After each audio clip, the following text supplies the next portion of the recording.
भक्तमाल पढ़ते हुए न जाने कब नींद आ गई, पता ही नहीं चला।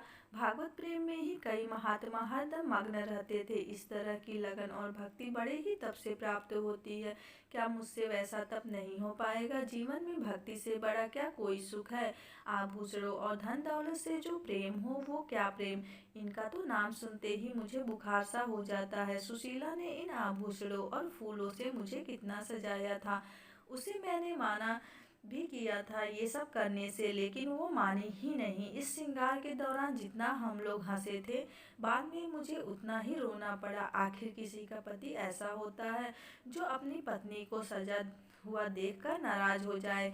मेरे पति ने तो मुझे सजा धजा देखकर गुस्सा किया और कहा कि तुम मेरा परलोक बिगाड़ दोगी। क्या किसी के पति ऐसे होते हैं जो अपनी पत्नी की खूबसूरती और श्रृंगार देखकर गुस्सा करने लगे? उनकी बातें सुनकर मन में होता कि जहर ही खा लूं, लेकिन फिर मैंने नीचे जाकर भक्तमाल पढ़ना शुरू कर दिया। फिर मन ही मन ठान लिया कि अपने इस श्रृंगार को सिर्फ बांके बिहारी को ही दिखाऊंगी और उनकी ही सेवा में दिन रात लगी रहूंगी। कम से कम वो मेरे श्रृंगार से पति की तरह नहीं चलेंगे। भगवान, मैंने हमेशा ही अपने पति को अपना इष्ट मानना चाहा। सोचा कि उन्हें किसी तरह का दुख न दूं और हरदम उनकी सेवा करूं। अब क्या करूं? सारा दोष मेरे नसीब का ही है। वो तो निर्दोष हैं। मेरे भाग्य में लिखा था वैसा मैं भोग रही हूँ। इतना सब पता होने के बाद भी जब भी उन्हें देखती हूँ तो मेरा मन दुखी होता है। जब वो कुछ दिनों के लिए बाहर चले जाते हैं तो मेरे मन का बोझ कुछ कम हो जाता है। उनके न होने से हंसने खेलने और जीवन को जीने लगती हूँ। फिर जब कुछ दिनों बाद वो लौट आते हैं तो उसी तरह का सन्नाटा और दुख छा जाता है। मन होता है पिछले जन्म के दुश्मन रहे होंगे और उस दुश्मनी का बदला लेने के लिए उन्होंने मुझसे विवाह किया होगा। तभी ना मेरा मन उन्हें देखते ही उदास हो जाता है और उनकी सूरत मुझे बिल्कुल नहीं भाती। शायद इसी वजह से वो मुझे देखकर जलते रहते हैं। विवाह ना किया होता तो शायद आज सुखी होती, किंतु दुनिया का दस्तूर है कि बेटी को किसी न किसी पुरुष के साथ जन्मों के लिए बांध दिया जाता है। यह क्या जाने कि एक युवती अपने पति को लेकर कितने सपने संजोकर रखती है। उसके लिए उसका पति ही कितना खास होता है, लेकिन यहाँ सब उल्टा है। इन्हें देखते ही मेरे सीने में जलन होने लगती है।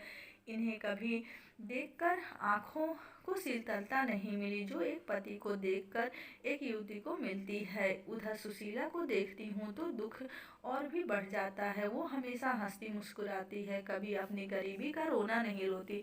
न उसके पास अच्छे कपड़े हैं न गहने, मकान भी छोटा सा है। मन होता है कि काश मैं अपना धन देकर उसकी परेशानियां ले लेती। फिर होता है कि उसका पति ही उसका सबसे बड़ा धन है, उसी से सुशीला को पूरी दुनिया का सुख मिल जाता होगा। सालों से इस सवाल को मन में दफन करने के बाद होते होते एक दिन मुझसे रहा ना गया। आखिर मैंने अपने पति से यह सवाल कर ही लिया कि आपने मुझसे शादी क्यों की थी। इस सवाल को सुनते ही मेरे पति का मुंह बन गया। वो चिढ़ते हुए बोले, अपना घर परिवार संभालने के लिए, और क्या, भोग के लिए नहीं। इतना सुनते ही मैंने पूछा, क्या मैं सिर्फ इस घर का ख्याल रखने के लिए हूँ? उन्होंने कोई जवाब नहीं दिया। फिर मेरे मन में हुआ कि पहले इस घर का सारा सामान जहाँ तहाँ पड़ा रहता था, नौकर सब पूरा पैसा बर्बाद करते थे। अब मैं आ गई हूँ, इनका सबका ख्याल रखना ही मेरा धर्म है और मुझे यह सोचकर खुश होना चाहिए कि इतनी संपत्ति मेरे पास है।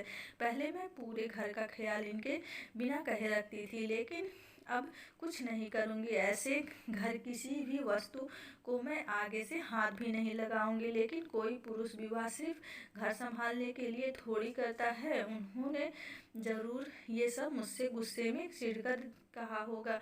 वैसे सुशीला ठीक कहती थी कि एक घर महिला के बिना अधूरा होता है, ठीक उसी तरह से जैसे एक पिंजरा बिना किसी चिड़िया के खाली लगता है। मैं समझ नहीं पाती हूँ कि आखिर इन्हें मुझ पर इतना संदेह क्यों होता है। मैं किसी से बात तक नहीं करती और न ही कहीं बाहर जाती हूँ।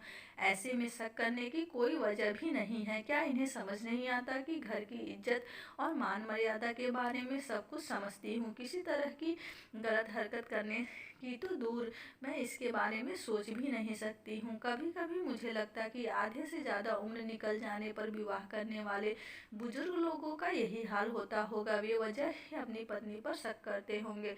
सुशीला के बहुत बार कहने पर आज मैं उसके साथ ठाकुर जी के दर्शन के लिए जाने वाली थी। मैं अपने बाल संवार रही थी कि तभी मेरे पति कहीं से आ गए। उन्होंने मुझे देखते हुए पूछा, किधर जाने की तैयारी हो रही है? मैंने जवाब में कहा कि ठाकुर जी की झांकी आज निकल रही है, उसी को देखने के लिए सुशीला के साथ जाना है। इतना सुनते ही वो गुस्सा में बोले कि तुम्हें कहीं जाने की जरूरत नहीं है। अपने पति की जिससे सेवा नहीं हो सकती, उसे भगवान के दर्शन का कोई लाभ नहीं मिलता। उन्होंने कहा कि मैं जानता हूँ कि महिलाओं को अच्छे से।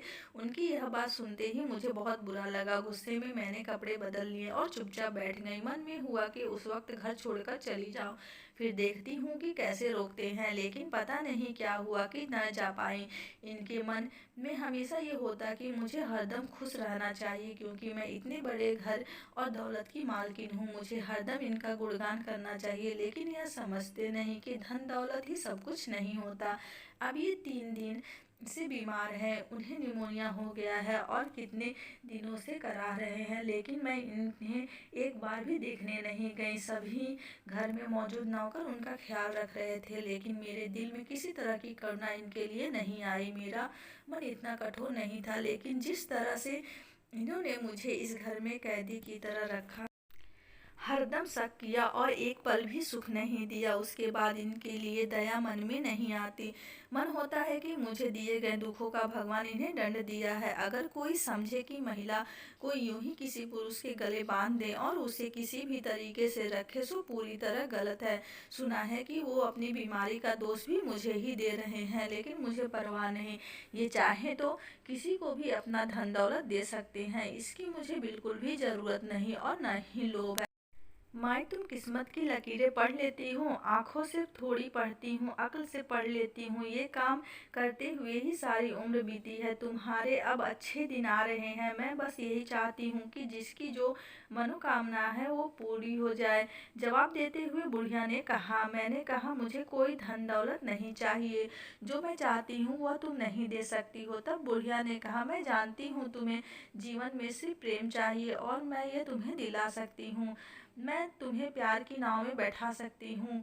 उस अम्मा की बातें सुनकर मुझे लगा जैसे वो स्वर्ग से आई मेरी मदद करने के लिए ही हो। मैंने पूछा, अम्मा तुम्हारा घर कहाँ है? उसने कहा कि पास में ही है बेटा। मैं उस अम्मा के पीछे चलने लगी। बुढ़िया के पीछे चलते चलते मुझे पता चला कि वह स्वर्ग से आई मेरी मददगार नहीं बल्कि एक डायन ही है। कहा मैं अमृत की तलाश में थी और जहर मिल गया। मैं तो सुशीला जैसा सुख पाना चाह रही थी, लेकिन कहाँ डायन की चपेट में आ गई। मेरी इस हालत के जिम्मेदार लोभी माता पिता और मुझे अपनी पत्नी बनाने का ख्वाब देख रहा वो वृद्ध है, जिसने मुझे अपनी जिद के लिए पत्नी बनाया। मैं अपनी ये आत्मकथा कभी न लिखती, लेकिन मैं चाहती हूँ कि सभी माता पिता ये समझ ले कि पैसा जीवन में सबसे बड़ा नहीं होता। मेरी चाहत कि सब लोगों को मेरी आत्मकथा से ये मालूम हो कि लड़कियों का विवाह यूं ही किसी से नहीं कर देना चाहिए। किसी भी लड़की का गला इस तरह से वृद्ध से विवाह करके नहीं घोंटा जाए। अब मेरे जीवन में कुछ भी नहीं बचा, सब कुछ सिर्फ माँ बाप के एक फैसले से खत्म हो गया।